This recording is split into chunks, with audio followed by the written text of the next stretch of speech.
बिस्मिल्लाहिर्रहमानिर्रहीम। अस्सलामु अलैकुम वरहमतुल्लाहि वबरकातुहू। उम्मीद करती हूँ आप सब खैरियत से होंगे और ईमान की बेहतरीन हालत में होंगे। आप देख रहे हैं मेरा YouTube channel science teaching zone और आज की इस वीडियो में हम डिस्कस करेंगे फर्स्ट ईयर फिज़िक्स की न्यू बुक के according chapter number 2 force and motion के एक्सरसाइज के न्यूमेरिकल प्रॉब्लम नंबर 6 को। सबसे पहले हम इसकी स्टेटमेंट को देख लेते हैं। स्टेटमेंट है कि 20 gram ball hits the wall of squash court with a constant force of 50 Newton.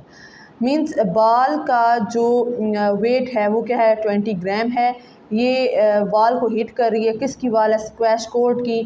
कितनी फोर्स से वो हिट कर रही है, 50 न्यूटन फोर्स से। कहते हैं if the time of impact of force is 0.5 second. कह रहे हैं कि अगर वो उसका जो इम्पैक्ट फोर्स का टाइम है वो 0.5 है तो आपने बताना है कि इम्पल्स कितना होगा। हमारे पास गिवन में फोर्स है जो कि 50 न्यूटन है, टाइम ऑफ इम्पैक्ट है 0.5 और वेट हमें बताया हुआ है 20 ग्राम। टू फाइंड हमने क्या करना है, फाइंड इम्पल्स। इम्पल्स की डेफिनेशन हमने पढ़ी थी कि एक इम्पल्स क्या होता है, इक्वल होता है to the product of impulsive force and time of impact, मतलब F मल्टीप्लाई बाय T।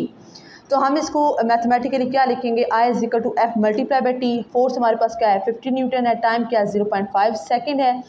हम सिंपली क्या कर लेंगे, इनको मल्टीप्लाई करेंगे, 50 multiply by 0.5 second and that is 25। ये क्या है हमारे पास 25। इनके मल्टीप्लाई करने से हमारे पास आंसर 25 आ गया, जो कि हमारे पास इम्पल्स क्या आ जाएगी, 25 न्यूटन सेकेंड। ये इम्पल्स का न्यूटन सेकेंड यूनिट है। ये था हमारा छोटा सा बहुत ही इम्पोर्टेंट एंड न्यूमेरिकल।